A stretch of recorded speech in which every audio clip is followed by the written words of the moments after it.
Parents. New study finds as many as 1 in 3 people infected with COVID-19 have longer-term mental health or neurological symptoms. The study in the journal Lancet Psychiatry found 34% of survivors received a diagnosis for a neurological or psychological condition within 6 months of their infection. And it wasn't just those with severe illness.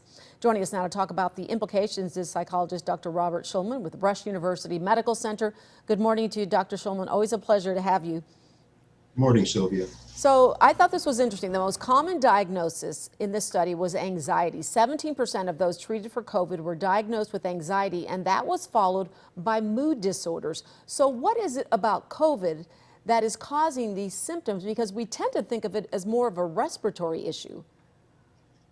You know, it's several-fold, and it's hard to pinpoint whether this is a biological reaction, the same sort of inflammatory process that affects lung tissue and other organs in the body, affecting the brain similarly, or if this is more of the effects of chronic stress, of having long-haul symptoms or having been ill, along with everything else going on.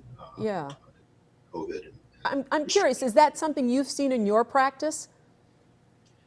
Well, we've certainly seen higher incidences of anxiety and depression over the past year in all age groups, actually, because of a lot of the stress and restrictions.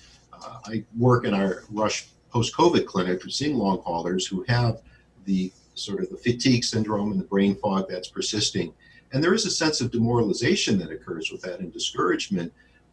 But there's also probably something more, because these are individuals who have no prior psychiatric history, Right. and are showing signs of conditions and symptoms that they never would have had before, even under periods of stress. Very So there is a interesting. biologic component to this. Okay, so let's talk about the neurological effects. The study found that those with COVID had a 44% increased risk of neurological illness compared to people recovering from the flu. So those were related to Parkinsonism and Guillain-Barré syndrome. Explain what that is and what could be happening there. So similar to the flu, the Spanish flu epidemic over a century ago, that there was this encephalitis lethargica, the sleeping sickness that occurred back then. And within 18 to 20 years afterwards, they started to see more incidences of Parkinsonism and Parkinson's disease. And this is when Oliver Sacks actually started his work with L-DOPA on a lot of the survivors of the flu epidemic and such. I think it's probably something similar, that there is an inflammatory response that is triggered by the virus that affects parts of the brain that results in symptoms of Parkinson's disease. Guillain-Barré is actually more of a peripheral nerve disorder, where there is this immobilization of the nervous system that starts, at the far periphery, but may work its way up. If it comes all the way up to the chest level and starts affecting nerves and turning nerves off, then it can be quite severe, and individuals may end up on ventilators until the sort of the illness recedes back down. Right. This is still so new, so much to learn, but this is the largest study yet to look at patients, more than 236,000 actually in the U.S., and they compared their records with those who experienced other respiratory tract infections during the same time. And it's so interesting because everybody early on who wasn't convinced that COVID was something kept saying it's just like the flu. It's just like the flu. We now know it is not. So what can we learn from these results, and what should we do with them moving forward?